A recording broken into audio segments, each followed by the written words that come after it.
Good evening. This is the Sultanate of Oman Television Live with this news bulletin. But first, the headlines.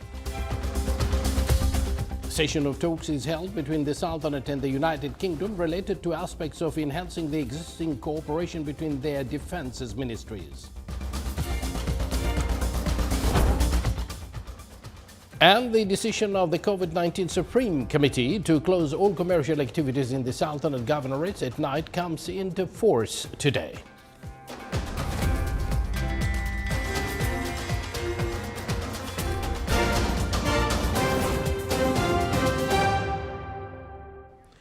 Good evening once again, and thank you for joining us. Those were the headlines, and now the news in detail. His Majesty Sultan Haytham bin Tariq received a cable of thanks from His Highness Sheikh Nawaf Al Ahmed Al Jaber Al Sabah in reply to a cable of greetings on his country's National Day. His Majesty the Sultan also received a cable of thanks from His Majesty King Vajiralongkorn of Thailand in reply to a cable of greetings on his country's National Day.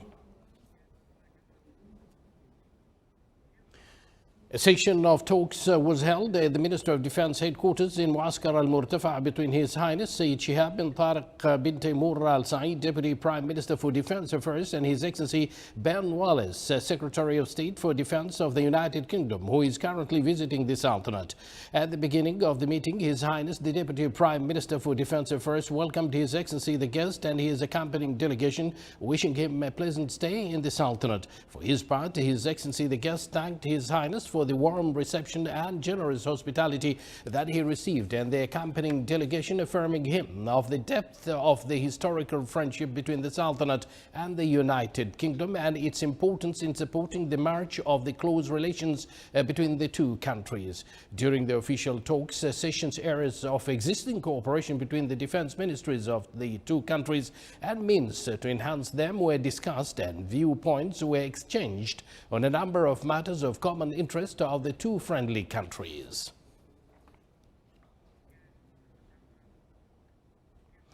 His Excellency Lieutenant General Sultan bin Mohammed Al No'mani, Minister of the Royal Office, received His Excellency Ben Wallace, Secretary of State for Defense of the United Kingdom, and his accompanying delegation. His Excellency Lieutenant General, the Minister of the Royal Office, welcomed the British Minister of Defense, stressing the depth of the established historical relations with the friendly United Kingdom and the development they witnessed in many areas due to the attention paid by the leadership in the two countries. For his part, the British Secretary of State for Defense extended his thanks and appreciation to the Sultanate and its role in regional and international levels, and the Sultanate's role in consolidating friendship and understanding relations. The good historical relations that bind the two friendly countries were reviewed during the interview, in addition to a number of issues of common interest. Vice Admiral Abdullah bin Khamis al-Raisi, Chief of Staff of the Sultan's Armed Forces, also received at Al-Murtafa camp His Excellency Ben Wallace, Secretary of State for Defense of the United Kingdom, and his accompanying delegation. During the meeting, cordial talks and views were exchanged on a number of issues of common interest were also discussed.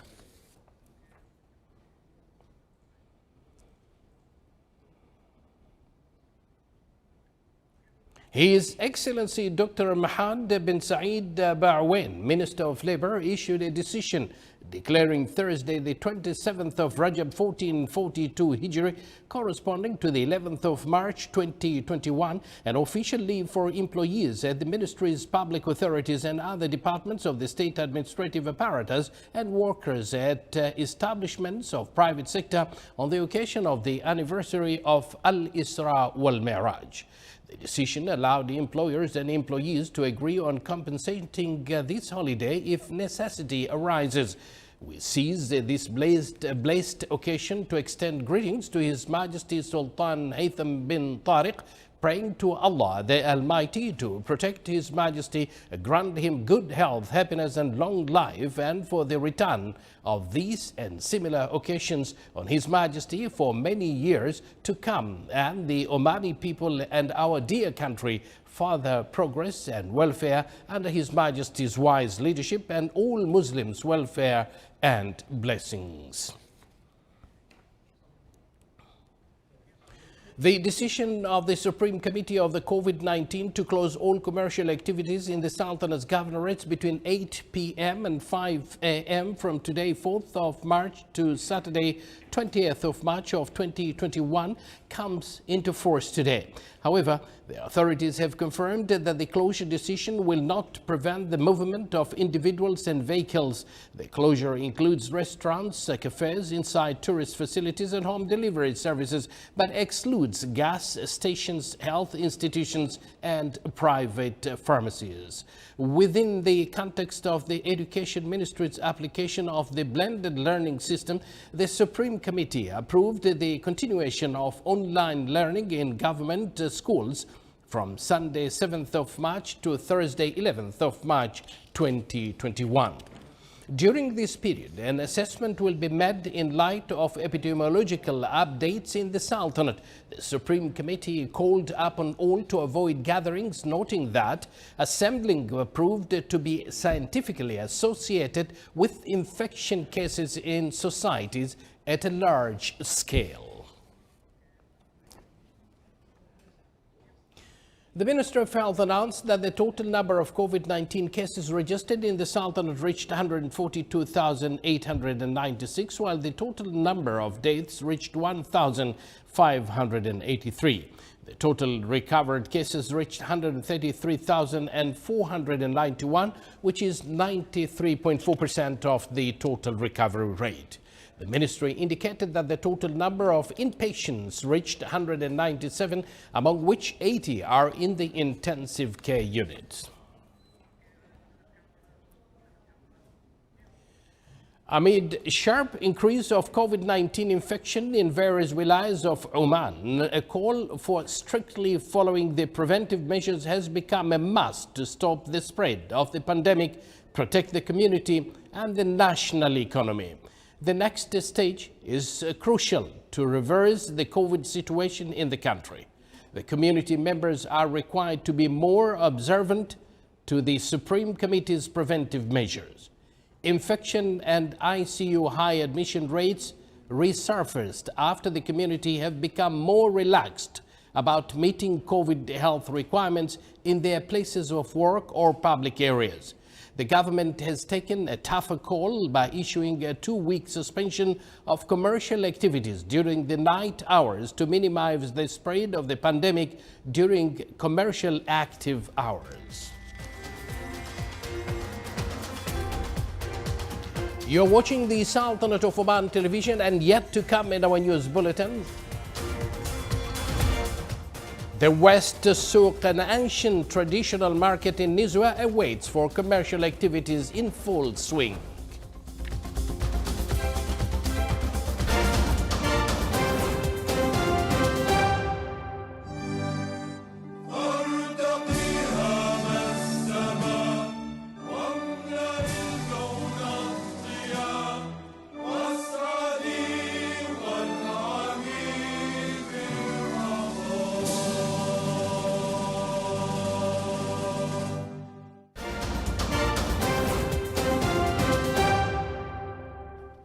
Welcome back to the news from the Sultanate of Oman television.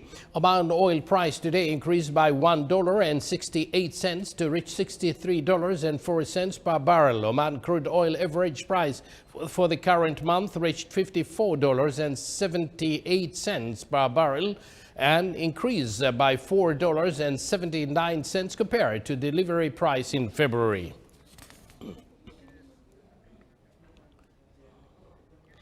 In line with the Minister of Agriculture, Fisheries and Water Resources mission to support farmers, the ministry supplied farmers with wilayas of Rustaq and Awabi in the Governorate of South Al-Batina with 84 multi-purposes tilling machines. Before handing over the farming equipment, the Directorate of Agricultural Development in Rustaq offered the farmers a demonstration and instructions on how to use the tilling machines. Farmers are expected to have a better harvest by using these tilling machines, which will enable them to plough their lands in a more efficient manner. The ministry also offers on a continuous basis consultations to farmers on how to improve the quality and quantity of their harvests.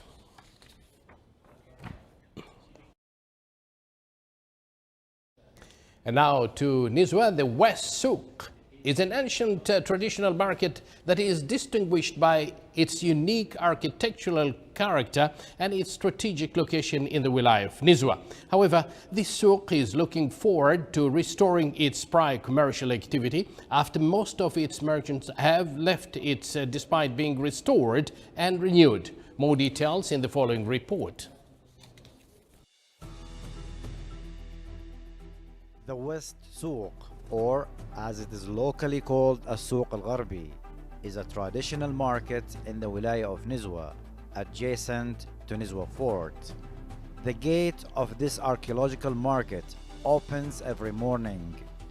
However, the scene looks unusual. The shops are closed and stillness prevails in the place. The souk is very old.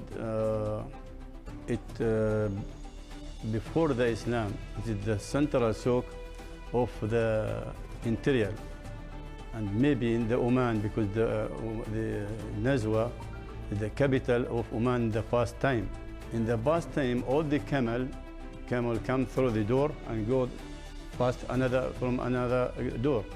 They brought everything because there was no vehicles, no anything except camels and donkey to brought things from other places to Nizwa.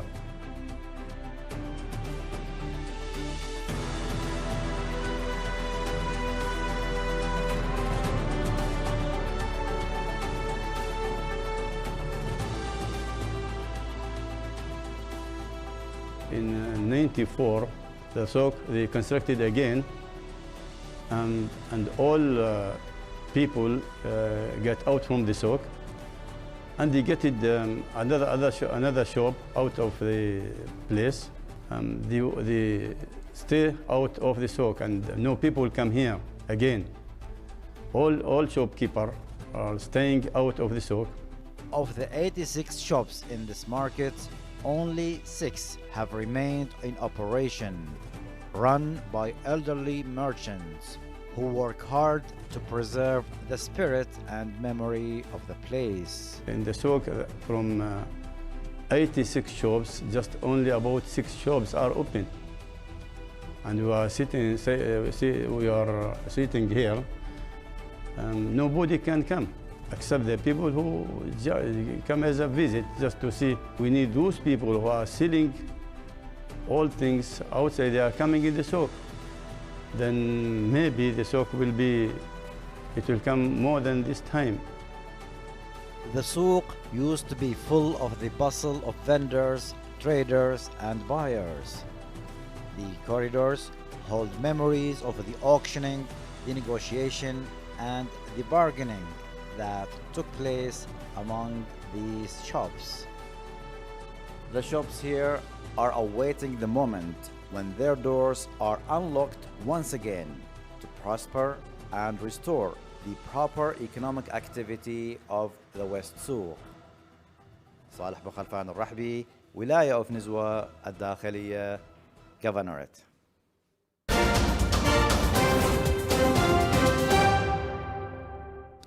For a short period of time, looking at this particular report, one tends to travel on a special journey of history. So thank you for that report.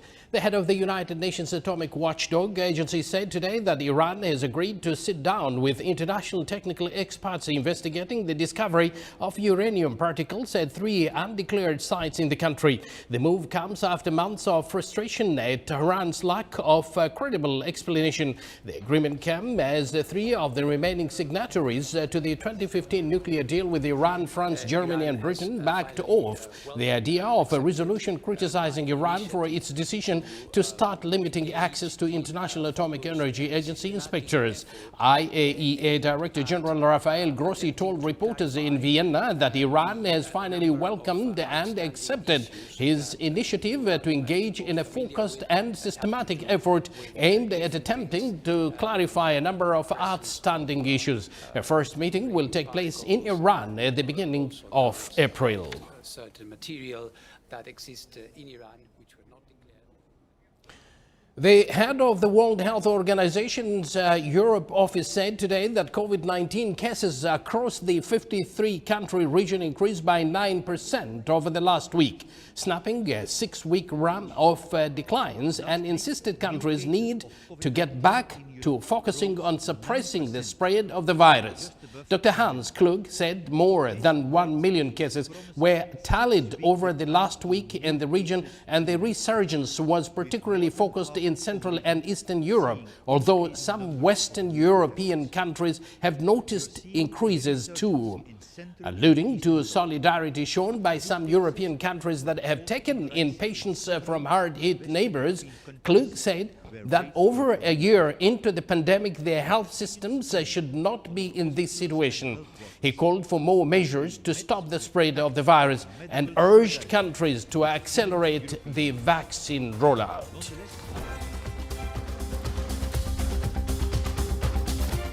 This is the Sultanate of Oman television. Before we end tonight's bulletin, here are the main points once again. A session of talks is held between the Sultanate and the United Kingdom related to aspects of enhancing the existing cooperation between their defenses ministries. And the decision of the COVID-19 Supreme Committee to close all commercial activities in the Sultanate's governorates at night comes into force today. And finally, to end this news bulletin, here's a message from the news desks. We would like to remind you to be alert, implement preventive measures wherever you are. A good effort one can make is to save one another from the second wave. History tells that the second wave is more dangerous than the first. So protect yourself, your family, the community, and all people. Stay safe and good night.